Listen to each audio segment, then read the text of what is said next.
Good afternoon, everybody. Good afternoon. Did everyone have a good weekend? Yes. Good. It's good to see you back here. We have another busy week.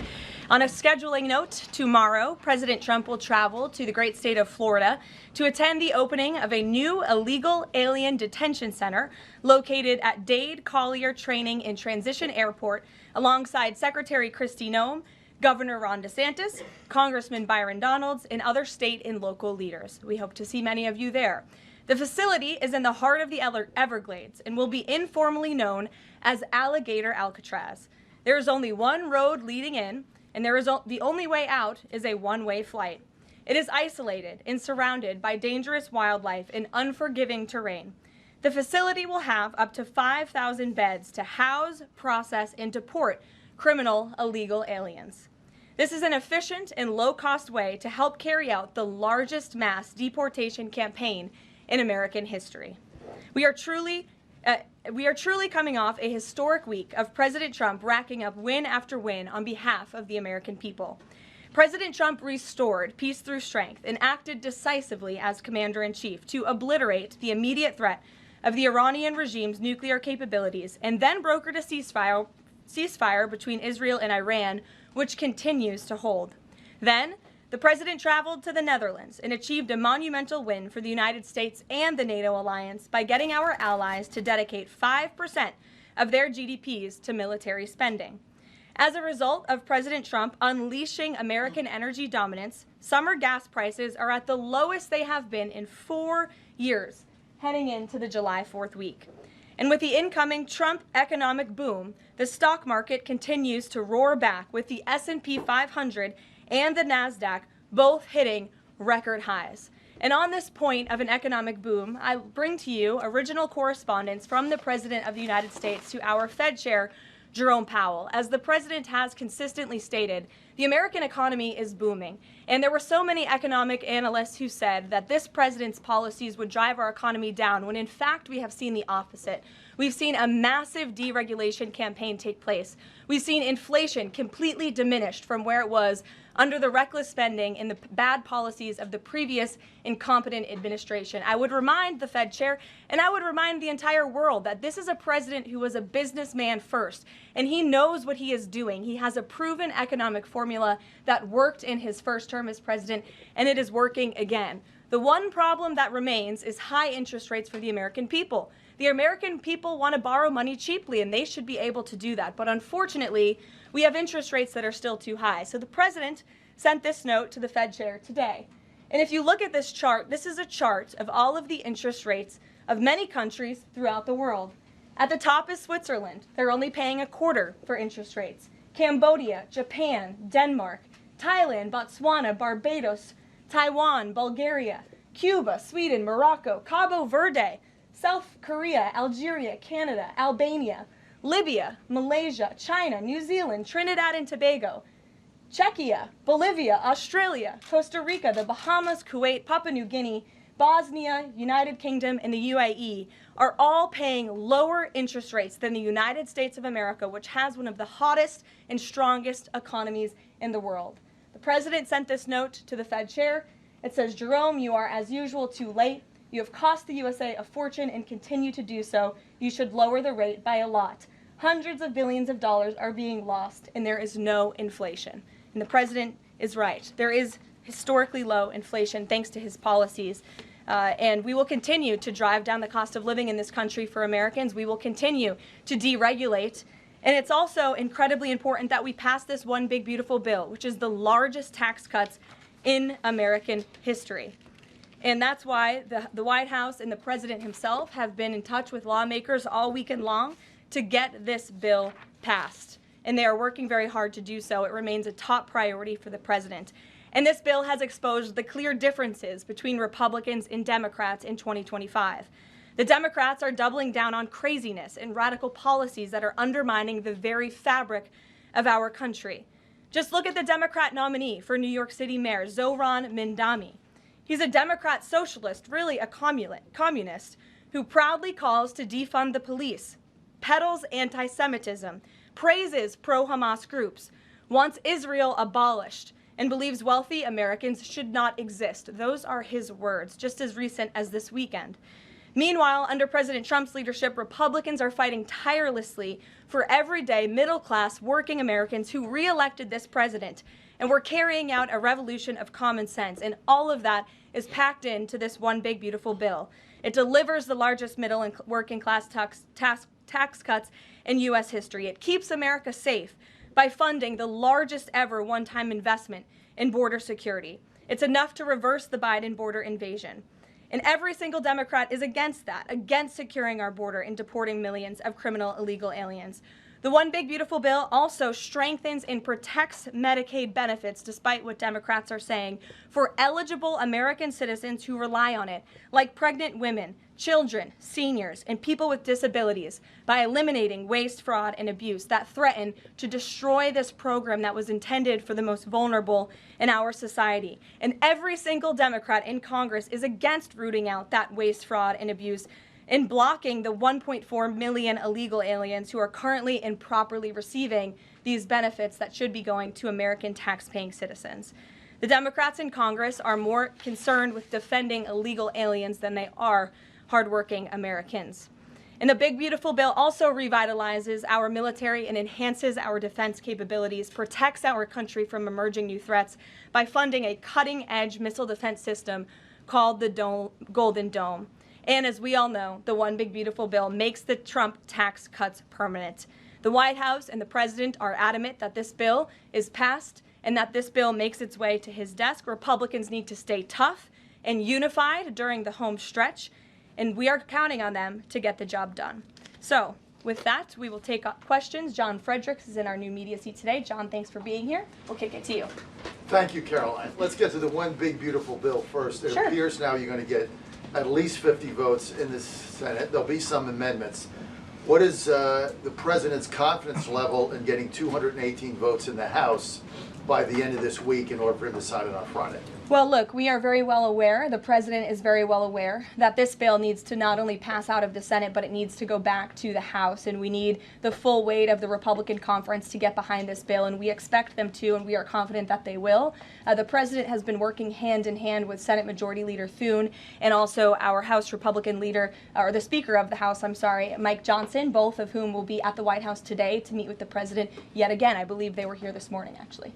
I have one follow-up. Sure. You outlined Jerome Powell and the note that the president just sent to him. There are many who believe that Powell has been politicized in a lot of different ways. The president has not been shy about acting on things that he believes in. Why not just fire Jerome Powell and put in somebody that is going to lower rates? Why wait? Well, it's a good question, and one you can ask the president, because that's a decision for him to make. But you're right to point out the politicization of the Fed, and it's very unfortunate for our country. But Jerome Powell cut rates numerous times ahead of the election when Joe Biden was in this Oval Office, but now he refuses to, and the economy is in a much better place. So there really isn't a good explanation for that, and the president is rightfully calling attention to it. Thank you. Kelly.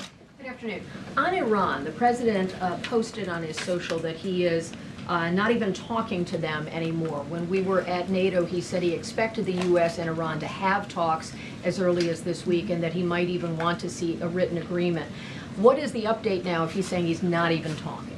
So as I told you from the podium last week, I said the administration, and namely our special envoy Steve Witkoff, has been in communication both directly and indirectly with the Iranians. That communication continues. The president himself has not talked to Iran, which he pointed out in his truth statement. Peter. Thank you, Caroline. Does President Trump want Zohran Mamdani deported?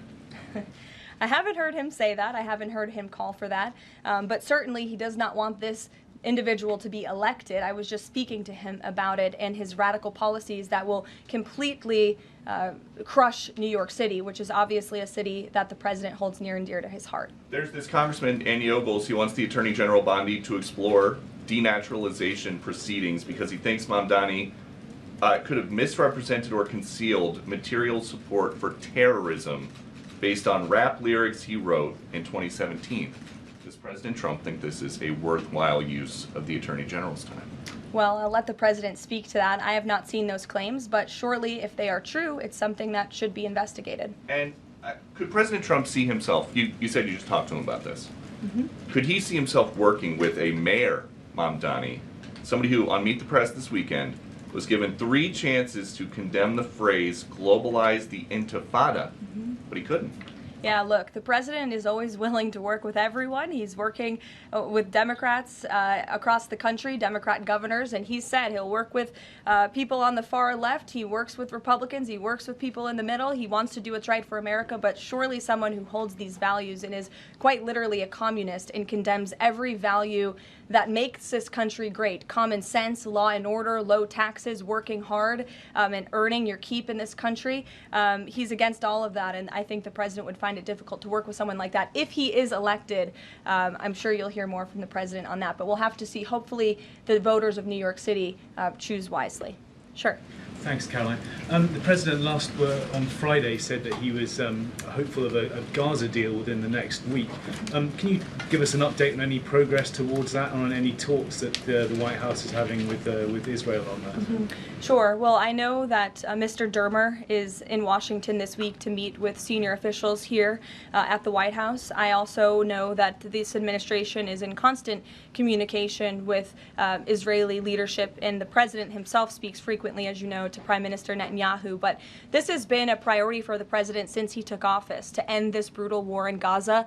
It is because of this president that humanitarian aid is being brought into the region. It's heartbreaking to see the images that have come out from both Israel and Gaza throughout this war, and the president wants to see it end. He wants to save lives, and however, the main priority for the president also remains to bring all of the hostages home out of Gaza. As you know, his tireless effort has brought home many of the hostages, including all of the American hostages who were held there. So he wants to see both things happen, and we're continuing to work very hard to do those things. Sure. Yeah, thanks, Caroline. What is the White House's response to Senator Tillis's criticism articulated from the Senate floor yesterday, in which he said passing the big, beautiful bill would betray President Trump's promise to protect Medicaid? Well, he is just wrong. And the president and the vast majority of Republicans who are supportive of this legislation are right. This bill protects Medicaid, as I laid out for you, for those who truly deserve this program, the needy, pregnant women, children, sick Americans who physically cannot work. And what it does is it ensures that able-bodied Americans who can work 20 hours a week are actually doing so, and that will therefore strengthen and protect those benefits for Americans who need it, as well as cutting out the waste, fraud, and abuse, as well as getting 1.4 million illegal aliens off of the program. So all of those measures are actually going to protect it for those who need it. That's the president's position, and that's what this bill does, and that's why Republicans need to vote for it and get it to the president's desk. That kind of criticism from a Republican senator, is that reason for concern for the passage of this? No, it's not. We're confident this bill is going to be back at the White House by the 4th of July. Stephen. Thank you, Caroline. 2 questions. On the New York mayoral race, does the president plan to make an endorsement? And secondly, on Jerome Powell, a lot of the focus obviously has been on interest rates and him keeping them high, but a new controversy erupted today. My colleague first reported that he's facing Chairman Jerome Powell is facing accusations of lying to Congress, which is a potential crime, about luxurious details of the Fed's $2.5 billion renovation project. Senator Loomis has called attention to this. Some experts want him to be investigated. Does the White House want these allegations investigated and, if found substantiated, punished? I'll have to take a look at those allegations, and I will raise them to the president's attention and let him speak on them himself. To your first question regarding the mayoral race, the president was asked that yesterday by Maria Bartiromo. He refused to give an endorsement, so you won't get one from me at this podium unless he wants me to do that. Philip, go ahead. Oh, okay. Sure. And then I can go to you. Cool. Thanks. Thank you. The president said that he's working on a temporary pause for immigration enforcement in certain industries. I'm wondering what you can tell us about how he's determining which industries are deserving of a pass. He mentioned farmers, but what about, say, construction workers? I mean, shouldn't there just be one standard here? I don't have any more details to read out for you, but what I can tell you is that the White House is working closely every day with the Department of Agriculture as well as the Department of Homeland Security when it comes to workforce enforcement, worksite enforcement, I'm sorry. And the president's focus and the focus of this administration is, of course, to remove public safety threats from the streets and to deport as many of the illegal criminals, especially the violent criminals that we know are still here because of the previous administration. So that's the main priority and the goal. And then the president has already made cuts to the office of the Director of National Intelligence, but now Senator Tom Cotton has put forward a bill that would cut the office by another 60%. What's the president's reaction to that legislation, and is this something that he would support, those additional cuts? I don't know if the president's even aware of that legislation, but I will get you a response if he is aware and if he wants to respond to it. Go ahead. Thanks, Karoline. You mentioned the dangerous wildlife at the alligator Alcatraz. Is that a design feature? Why is the president going with this mega bill in such a precarious position in the Senate?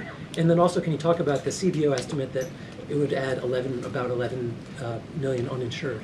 Well, look, when you have illegal murderers and rapists and heinous criminals in a detention facility surrounded by alligators, yes, I do think that's a deterrent for them to try to escape. We do know that some of these illegal criminals have escaped from other detention facilities, like one in New Jersey, which I know was recently reported on. So, of course, we want to keep the American people safe, and we want to remove these public safety threats from our streets, and we want to effectively detain them as best as we can. As for why the president is going, I think his trip to this detention facility actually underscores the need to pass the One Big Beautiful Bill, because we need more detention facilities across the country. The last administration let in nearly 20 million illegal people from all over the world, and this administration is focused on arresting and detaining them.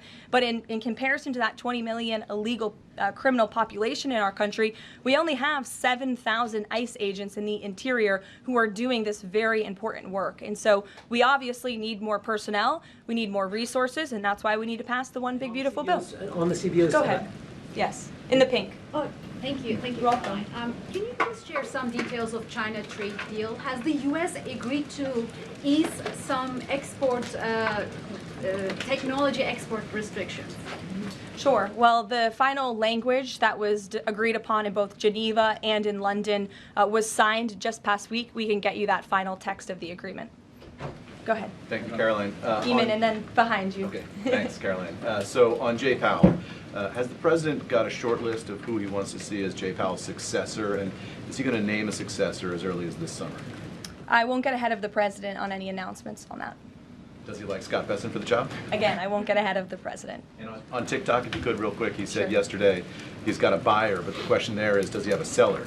And do you have any indication from the Chinese government that they've authorized a sale of TikTok to the U.S. or to U.S. buyers? What I can tell you is that these discussions with China regarding the sale of TikTok have been ongoing at the highest level, and they will continue. As you know, we have another 90-day extension, and it's just to continue to work out this deal and make sure that TikTok stays on for the American people. That's the president's main goal in this, while protecting their privacy and their security. Behind you. Go ahead. Thank you, Karoline. The president has been calling for a deal in Gaza for 2 days and many posts. Who is blocking the deal? And one other thing, when he posted on Netanyahu's trial, also he said it interferes with the negotiations on Iran and on Gaza. What did he mean by that? I'm sorry, to your second question? The second question, when he posted about the Israeli Prime Minister trial, Yes. he said it interferes with the negotiations on Gaza and on Iran. What did he mean by that? It interferes because it physically and logistically was interfering. The prime minister was slated to go to court last week when he's in the middle of negotiating a peace deal and bringing hostages out of a war-torn region. And so the president was simply, I think, emphasizing his empathy that he has for Bibi Netanyahu and seeing him go what he's going through with his own judicial system in the state of Israel. Clearly, the president knows that very well. He, too, was a victim of a judicial system that was trying to put him in jail, as you all know. You all covered it. But President Trump prevailed. That's why he's back in the Oval Office, and he believes that Bibi Netanyahu is a great leader for the people of Israel. The president just worked with him closely to end that 12-day war and to obliterate Iran's nuclear facility, to take out that imminent threat, not just to the state of Israel, but also to the United States of America and the rest of the world. And he believes that Prime Minister Netanyahu should be praised for that. Go ahead. Thanks, Caroline. On the mega bill and the amendment that would limit Medicaid expansion under the Affordable Care Act, does the president want that amendment to pass? The president wants this bill to pass. Meredith. Hey, thanks, Caroline. On trade, we have this looming July 9th deadline coming up. We heard the Treasury Secretary say that he expects to wrap up these trade deals by Labor Day, but when President Trump was asked yesterday about any extensions by July 9th, he said, I think that would be necessary. So is the president ruling out any extensions on trade for any nations, even if they're negotiating in good faith? Well, you heard from him directly. He said he did not think that it would be necessary. He is going to set the rates for many of these countries if they don't come to the table to negotiate in good faith. And he is meeting with his trade team this week to do that. Mary. Thanks, Caroline. I just watched a CNN segment on a new app called Ice Block, and it kind of appeared to be promoting this app where you can tell people where ICE agents are. Given the recent rise, An app that tells people where ICE agents are? Yes. And given the rise, I believe 500% increase in assaults on ICE agents, I wanted to see if you could comment on that and why CNN would be promoting such an app.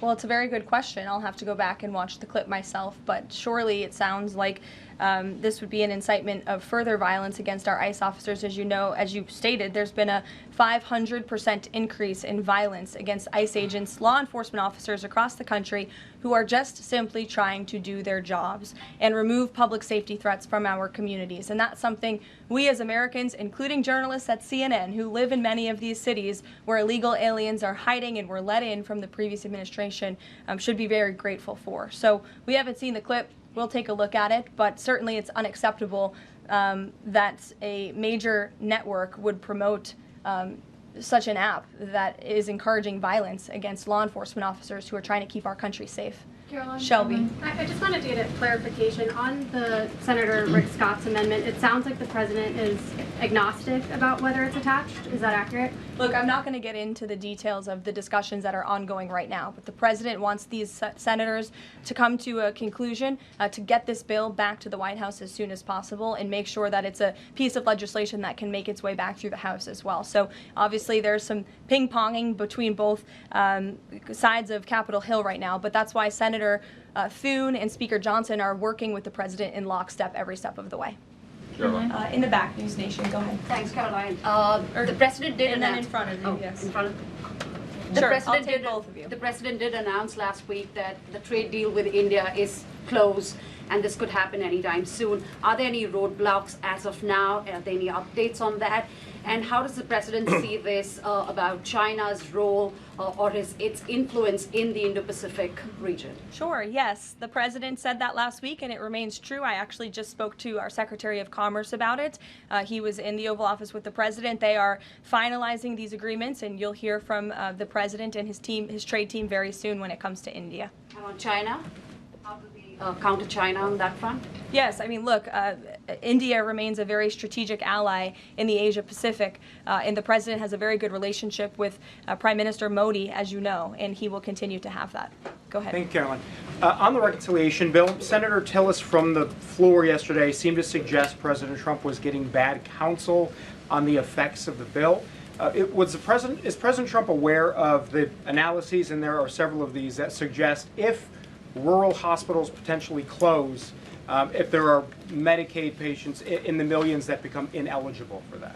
Yes, and that claim is just simply untrue. Rural hospitals comprise 7% of all hospital spending on Medicaid, and that illustrates that they have not benefited from the massive increase of waste, fraud, and abuse under the Biden administration. So this bill strengthens Medicaid. It will protect those benefits that hardworking Americans need, and that's why the president wants this bill to pass. The senator was wrong. The president put out a Truth Social post addressing it, and then the senator announced he's no longer running for office anymore. So I think that case has been closed, and the White House is continuing to focus on getting this legislation to the president's desk for his signature. Go ahead. Yes, you. Yeah, thank you so much. Well, you and then you. There's confusion here. A question on Syria. Go ahead. Has the Syrian government get back to you that they are ready to join the Abraham Accord?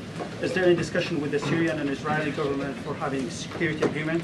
Is the first question. And the second question, what's the end goal for talking with the Iranian? Is that only focused on the nuclear program, or are you willing to speak about the other issues like the proxy groups and ballistic missiles, or even trade with Iran?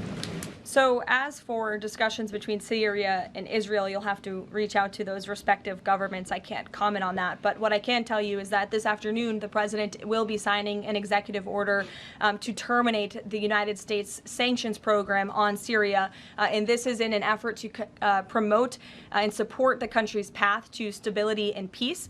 The order will remove sanctions on Syria while maintaining sanctions on the former President Assad, his associates, human rights abusers, drug traffickers, persons linked to chemical weapons activities, ISIS and their affiliates, and Iranian proxies. And this is, again, an action that the president promised and shocked the world with in Saudi Arabia, because he's committed to supporting a Syria that is stable, unified, and at peace with itself and its neighbors. The president met with Syria's new president when we were in the Middle East, as you know, and so this is another promise made and promise kept by this president to promote peace and stability in the region. Go ahead, Alice. Questions on two topics, if you don't mind. Sure. Alice with NTD here. First, on Canada. Canada says it's now dropping its digital services tax on American tech companies days after President Trump says he's halting all trade talks with Canada. First, what's the president's reaction to this? Can you tell us more about his call with Prime Minister Carney over the weekend? How did he get Carney to drop it? And also, what's the impact on American tech companies given this latest progress, as the president says he has been fighting for American tech companies? It's very simple. Prime Minister Carney in Canada caved to President Trump in the United States of America. And President Trump knows how to negotiate, and he knows that he is governing the best country and the best economy in this world, on this planet. And every country on the planet needs to have good trade relationships with the United States. And it was a mistake for Canada to vow to implement that tax that would have hurt our tech companies here in the United States. The president made his position quite clear to the Prime Minister, and the Prime Minister called the president last night to let the president know that he would be dropping that tax, which is a big victory for our tech companies and our American workers here at home. And on Harvard, if you don't mind, the administration today formally accused Harvard of violating civil rights laws by not doing enough to fight anti-Semitism. We know that the president has talked to us before about Harvard potentially having a deal with the administration in the coming days. Do you have an updated timeline for that? How's the negotiations going? And is more pressure needed for Harvard to take fighting anti-Semitism seriously? Well, there was quite a direct letter that was sent to Harvard this morning, as you know. The negotiations are taking place behind closed doors, so I won't comment on that. But what I will share with all of you, for those who haven't seen it, is the context of this letter, because I think it's very important. And this comes from the Department of Health and Human Services, which concluded after a thorough investigation that Harvard University is in a violent violation of Title VI of the Civil Rights Act, which prohibits discrimination on the basis of race, color, and national origin. And if you read some of the content of the investigation and what they found, the majority of Jewish students reportedly experienced negative bias or discrimination on their campus, while a quarter of Jewish students at Harvard felt physically unsafe. Jewish and Israeli students were assaulted and spit on. They hid their kippahs for fear of being harassed and concealed their Jewish identity from classmates for fear of ostracization. Images were widely circulated amongst the Harvard community that trafficked in obvious anti-Semitic tropes, including one that showed a $sign inside of a Star of David, and the campus was vandalized with anti-Semitic stickers, including one that showed the Israeli flag with a swastika. The Harvard campus was racked by demonstrations, as you all know, violent protests that violated the university's rules of conduct. The demonstrations called for genocide and murder, denied Jewish and Israeli students access to campus spaces. These are all facts that Harvard cannot dispute, and that's why the administration has found them in violation of Title VI and has threatened to withhold their federal funding, because if you break federal law, you should not be receiving federal tax dollars. And so I rest my case on Harvard. Andrea. Yeah, so President Macron of France earlier today said that tariffs levied by powerful countries are often a form of blackmail, and criticized the sort of process that's underway. Didn't mention the United States specifically, but said that these tariffs are really hurting developing countries. So there's this big UN conference going on. What do you say to that? What is the president, was he aware of that comment, and did he have any response? I think the president and the White House would certainly reject that characterization by Prime Minister Macron.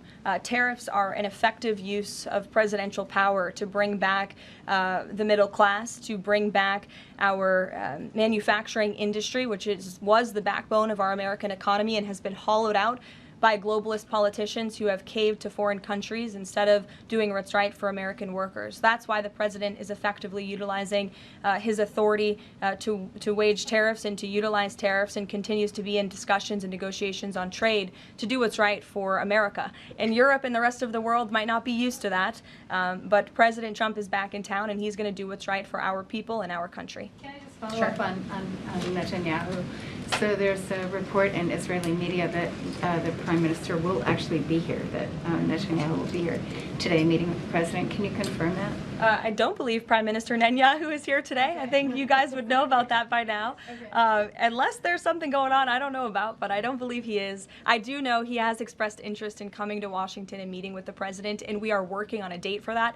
I do not believe it is today, but that would be fun. You never know in this White House, let's be honest. Go ahead. Thanks, Karoline.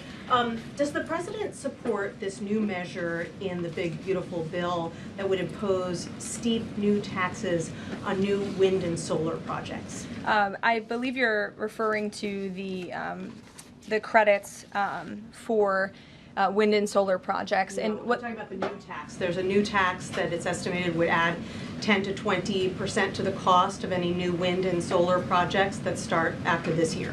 Again, I don't want to comment on the specifics of provisions, but I'm sure the President will speak on that directly. Again, this is an ongoing process. The President continues to be very much engaged with the leadership in both the Senate and the House to get this bill back to his desk. Did the President ask for that provision? Because the National Building Trades Union is saying that it's the equivalent of terminating more than 1,000 Keystone XL pipeline projects. Is that something that would concern him? Well, the President spoke on this yesterday in his interview, and he said he understands that legislators want to protect jobs in their communities and in their districts. And so he understands why some of them are against this provision, but he also understands why people want the provision. So again, this is an ongoing deliberation and discussion, and the President is engaged in this very much. Go ahead. Thanks, Caroline.